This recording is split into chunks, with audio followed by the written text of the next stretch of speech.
this time diverting his affection toward the experimenter.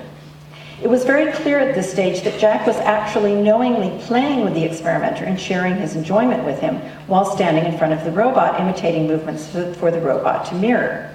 Thus, Jack was using the robot as a mediator to indirectly interact and play a game with the experimenter. Haraway opens her most recent book, When Species Meet, with the question, how is becoming with a process of becoming worldly? The question is movingly addressed, I believe, in the new configurations of becoming with formed in the nexus of investigator, child, and robot, evidenced in the Adaptive Systems Research Group's projects. In a way reminiscent of the encounter engendered by Mertz, with which we began, if absent from the robot's narration, becoming worldly is manifest here as moments of bodily imitation and connection that travel as a generative reiteration and a fleeting glance, all animated by affective dynamics that escape their classification. These are what Haraway has identified as technoscience's immeasurable results.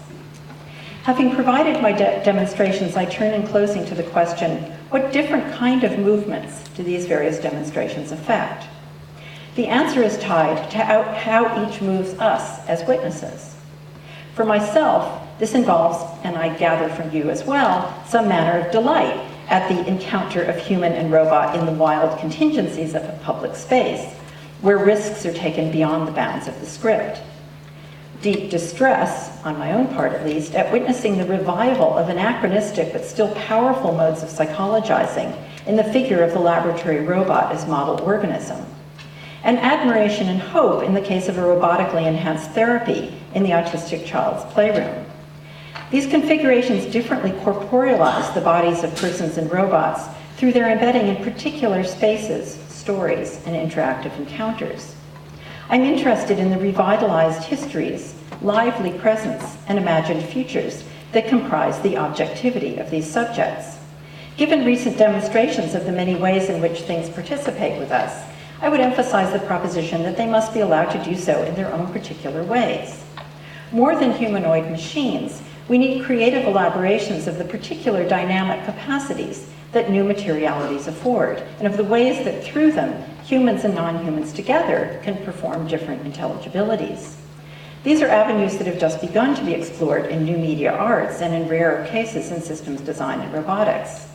Not only do these experiments promise innovations in our thinking about machines, but they resonate in generative ways with ongoing refigurings of what it means to be human, understood not as the autonomous operations of a goal-directed entity, but as a multiply enfolded, shifting biography of cultural, historical entanglements, inflected for each of us in uniquely specific ways.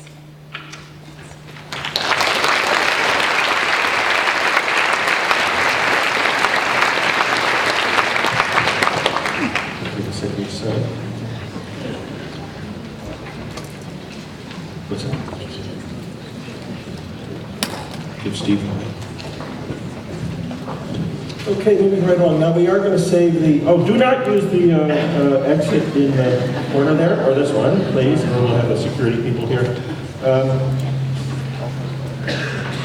We're leaving the questions to the end, as I said before, if you came in late. Sorry for that feedback.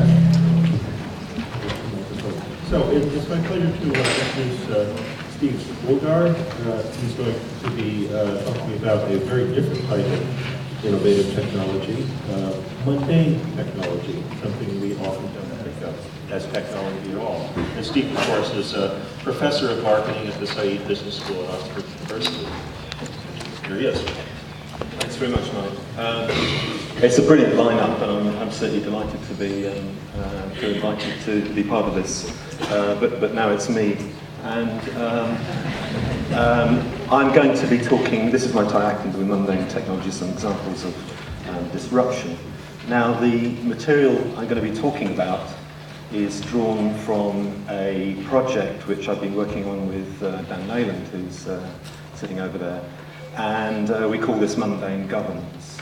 And it's a project which reflects the increasing the realization that there's increasing regulation and control of our lives in relation to everyday objects and ordinary technologies. And the objects and the ordinary technologies are themselves becoming extremely complex things which are implicated in the regulation of behaviour. And the way the project is divided up is that we are looking at the relationship between objects and their persons in three rather different domains. One is in recycling and waste management. One is in the domain of traffic, speed cameras, parking, traffic lights in particular. And the third is passenger movement and security in airports. The actual examples I'm going to take today are actually from the latter two domains, traffic and passenger movement and security. So the session, Acting with Innovative Technologies, I've taken the bull by the horns and put it all in quotes, as you can see up there. I know and believe that the most important contributions of STS are those contributions which deflate the pretension of categories and concepts which are otherwise revered. And in this title I notice three such categories that can be candidates for deflation: innovative technologies and acting with. My response to the innovative bit is simply not to use innovative anymore. I'm going to use mundane rather than innovative. So this is about acting with mundane technologies. I think mundane technologies are interesting because they are much more pervasive and arguably much more consequential than innovative technologies. The ordinary things which we run into every day of our lives and around which we navigate everything we do are there all the time. And it seems to me we could get carried away by focusing on this revered category of innovative technologies at the expense of all the ordinary stuff that's there. And I'm interested in mundane too, because it seems to me there's two rather interesting connotations, that word mundane. One is, of course, that mundane means or connotes the routine, the everyday, the taken for granted, the not special, the familiar, and so on. But the second connotation is the etymological connotation that is literally mundus, of the world, that there's something about the mundane which means that the mundane is about things just the way things actually are in the world. So there's something rather interesting and special about looking at the mundane. And in our project, we wanted to try and come to terms with the relationships between governance, between accountability relations, and between the ontologies of the different objects involved. Now, a very simple model of governance accountability is that governance occurs by holding persons accountable. That is, if somebody can be held account for their actions, then that person is accountable, and so that person is subject to formal governance. In relation to objects and technologies, we immediately notice, and have known this for a long time in STS, that there's governance of things, not just persons. The problem with that extension, it's a good extension because it brings into our purview objects and technologies rather than just people as the originators and targets of governance. It does retain certain assumptions about agency. So in our project we wanted to kind of disturb these assumptions about agency and ask very general questions about who, which and what is being governed by what, which and whom, where all those things we imagine might change in the governance. And the way I'm going to try and get at this today is by talking about some examples of disruption of acting with mundane objects and technologies. And by disruption I include things like failure, breakdown and resistance. So three examples of disruption today. First is the questioning the liquids rule in the airports. Second, traffic lights failure. Third, the speeding database. Let's go with the first one, questioning the liquids rule. And as you all know, there's something interesting these days about the passage through airport of objects. Objects and their persons pass through airports, and passenger management and indeed security seems to turn more and more on monitoring and assessing the relationship between the object and the person. Minimally, is your bag in the right place when you have checked in? Have you dropped your bag before you've gone through into departures? And more interestingly, what we're talking about is mundane terror, the idea that ordinary objects get to possess potentially very extraordinary properties. Ordinary objects get to acquire what we call an insecure ontology. They turn out not to be what they seem. And the rules introduced in the European Union in August 2006, but since then are global, with some exceptions in small airports, are a set of very intricate and detailed and complicated rules about taking liquids through security in your carry-on. I'll just give you a couple of sides of the handout that they give at the moment. And there's interesting questions about this. Who's going to read and learn these detailed instructions? And who of you pauses and reads all through them before you organise your way through the security channels? The typology of the liquids, which is being announced there, performs what counts as a responsible traveller. And the compliance with the typology enacts what we call person with nothing to hide. And what we found is that the concern and complaints are massive about the disruption to practice, the delays and the inconvenience, but passengers are generally compliant. And, in particular, there's almost no interest whatever in the rationale for the new procedures. Very few of the passengers we talked to, and indeed the security personnel, could explain why liquids are prohibited. I'll give you an example of passing through Heathrow Airport, 25th of April 2007, this is the exchange between myself and the security clerk, where I'm going for a kind of disruption. Is this yours? Yes. Electronic wand. Please will you open it? I'm afraid you can't take these with you. Why not? You have to leave them here. Unless you want to go all around to check them in and have them put in the hold, you'd have to go all around again, a lot of time. What happens to them? They're just left here. Well, why can't I take them? Because they are more than 100 millilitres. Any liquids more than 100 millilitres can't go through. Why is that? It's because they're more than 100 millilitres. Yes, I understand that, but what's the problem with more than 100 millilitres? It's the law. You can't take more than 100 millilitres. But why can't you take more?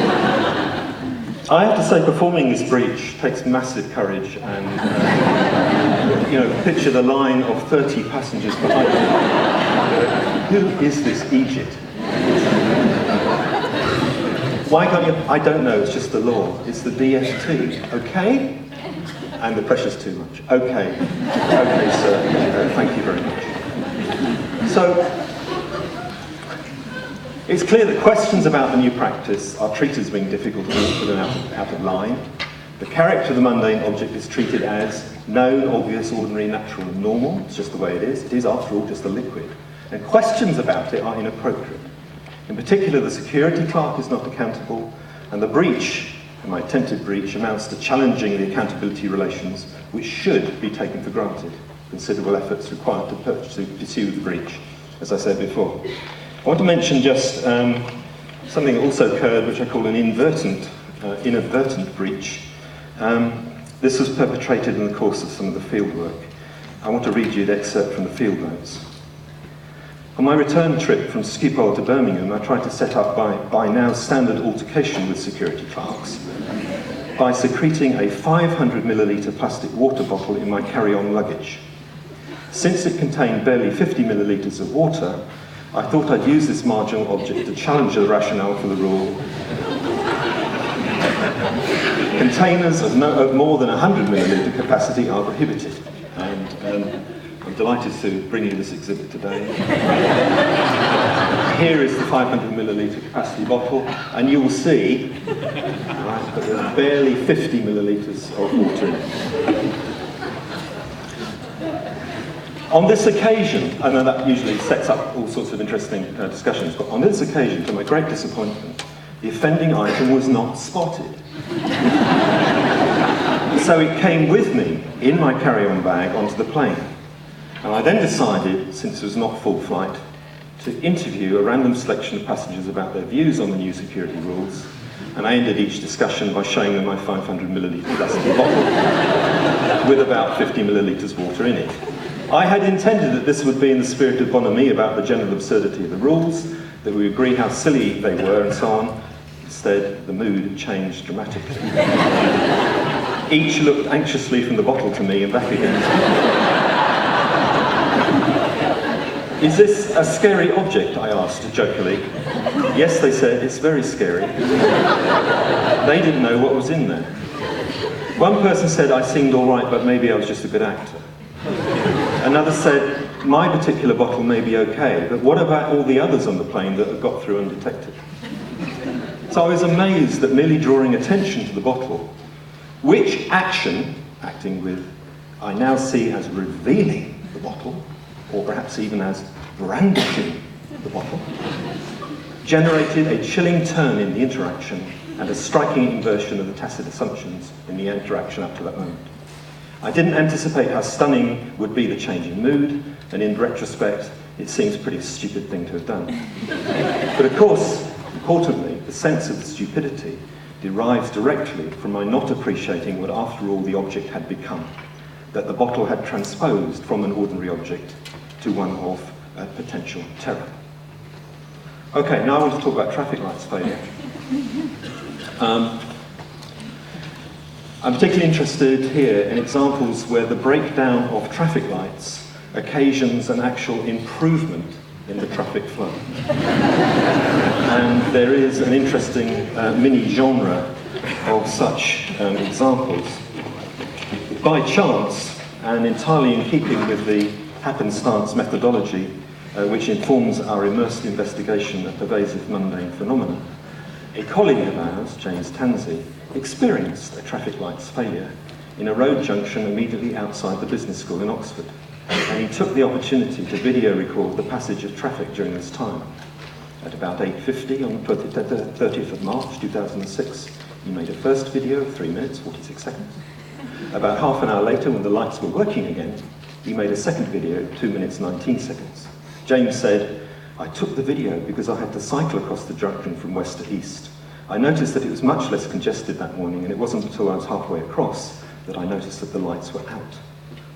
I was just surprised how smoothly the traffic was flowing without the lights.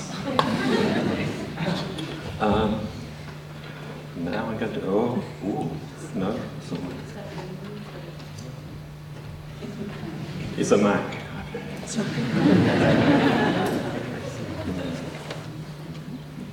No, this isn't, it's not on the, in the PowerPoint.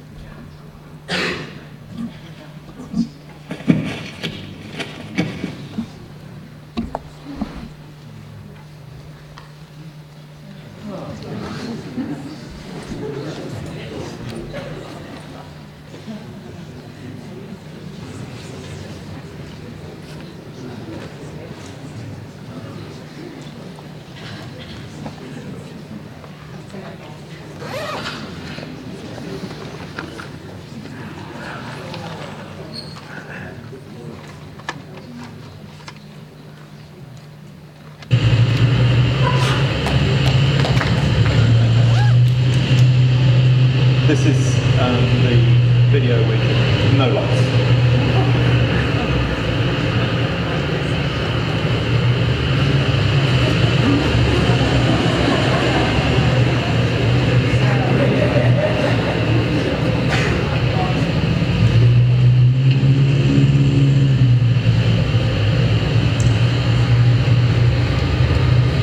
Watch the cyclists disappear.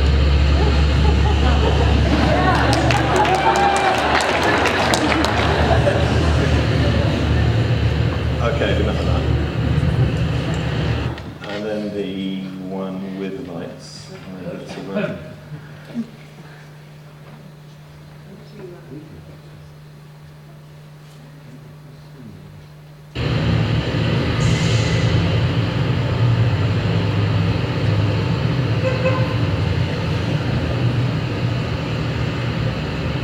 See the cyclist.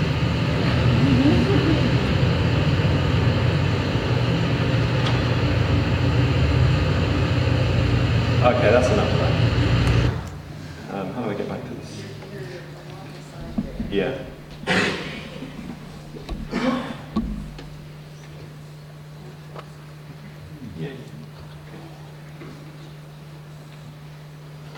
So, without lights and with lights, as I say, really interesting stuff. So, James phoned the local newspaper and emailed them 2 video clips they phoned to interview him within 2 hours and published a story the following day, which had in and said, "If you wondered why your car journey into Oxford was quicker yesterday morning, it may have been due to a traffic light failure."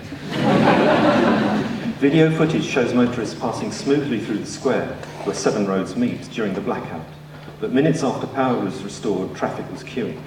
And the report includes the views of many motorists who found their journeys along Bockley Road into the city centre were quicker than normal, a local newsagent who said lots of customers said they had never moved faster across the square, a traders group who believed the traffic lights should be replaced with a roundabout, a taxi driver, "It was lovely to drive around here this morning," a police spokesman, "No accidents were reported during the period," and of course, Syed Business School lecturer James Tansey, who filmed the whole thing.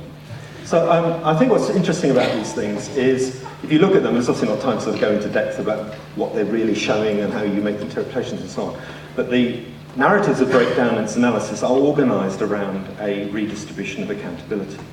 And in these stories, the drivers are prominent as the rightful bearers of the accountability. And it is a typical dastardly plot of the council to take away the accountability of those drivers and assign it to its agents, its own agents, the traffic lights. And it's not necessary, it's not the necessary thing that the council do. There's no mention in any of these reports of other categories of road user, pedestrians, cyclists, and so on. Okay, move on to the speeding database. In, let me see. In early 2006, an email warning about speed cameras widely circulated throughout the UK. This is what it said. "Following the government's Freedom of Information Act, you can now get access to speed camera offences registered in the last 12 months. Did you know that every time your car goes past the speed camera, even 1 mile per hour over the set limit, it is registered and put on a database? You only get a ticket if you're way over the limit, or, this is the bit we didn't know, if you receive 20 near misses. You'll be classed as a serial offender and get a ticket for the next time you go over the limit. That is why you hear of some people being done for 34 miles an hour in a 30 zone, and others not being done for going at 39. You can check if there's anything against your vehicle at the following address. You will be asked for a password, but just click on the Need a Password link and you will be given one for future use. If there's any data on your vehicle, you can click on the camera window to see a copy of the photograph. This photo will come in handy if you challenge any charges. So see if you can just... Right. And this is the website. Don't get caught out. Live online vehicle check-in system. Enter registration to be checked below. Simply enter the registration details. A free of charge check will be undertaken. Check registration. So we can just put in my wife's registration.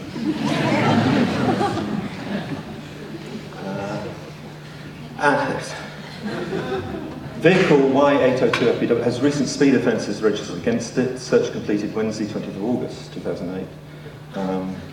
Recorded speed 37.9 miles an hour.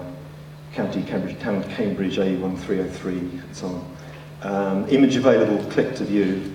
And so there's photographic evidence. So you then click on the view picture.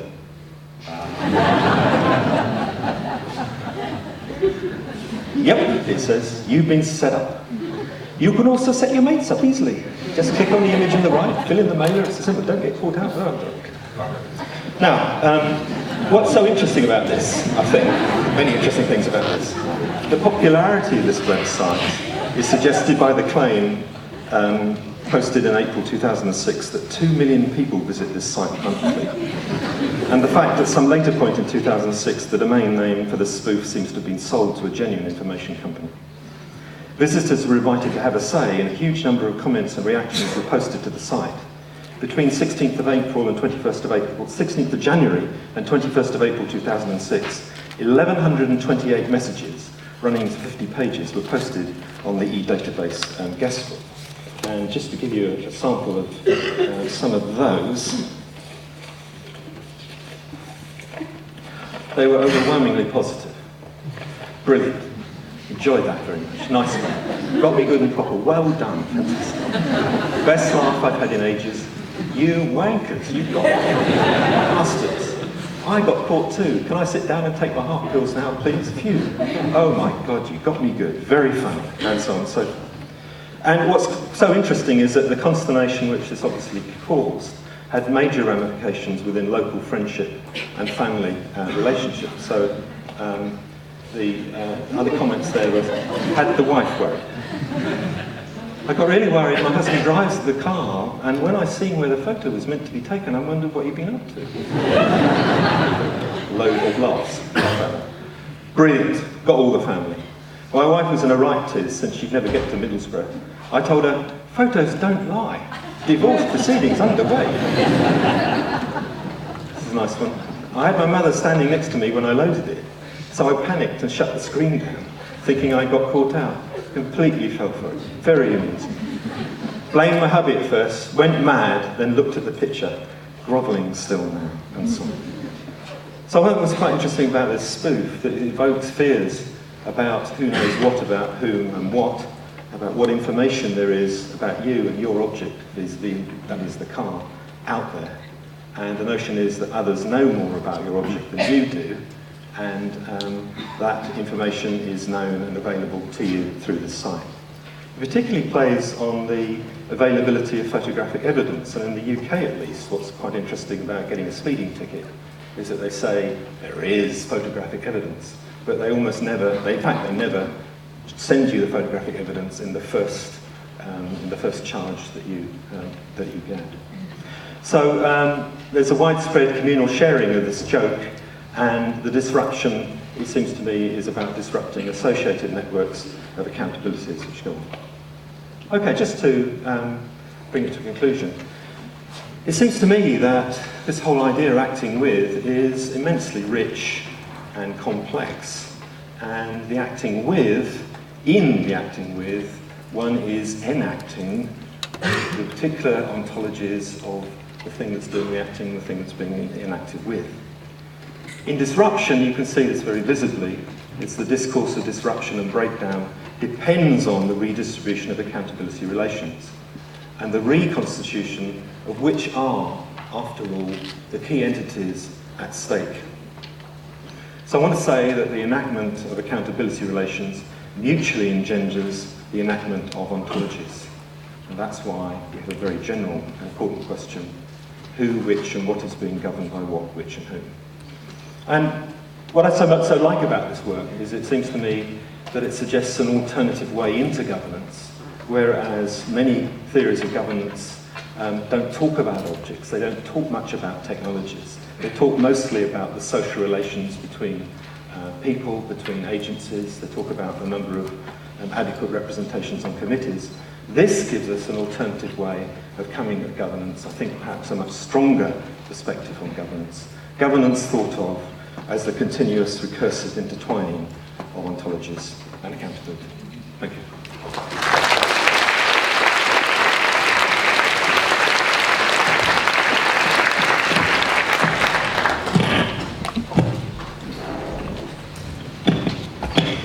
That puts a whole new light on my instructions not to use those doors. We actually have time for questions, which I'm very pleased about, and I'm grateful for our speakers to staying on time.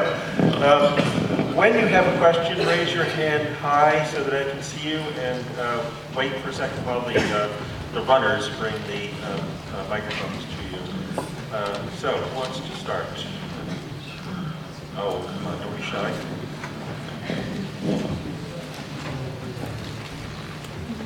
Oh, yeah, up there.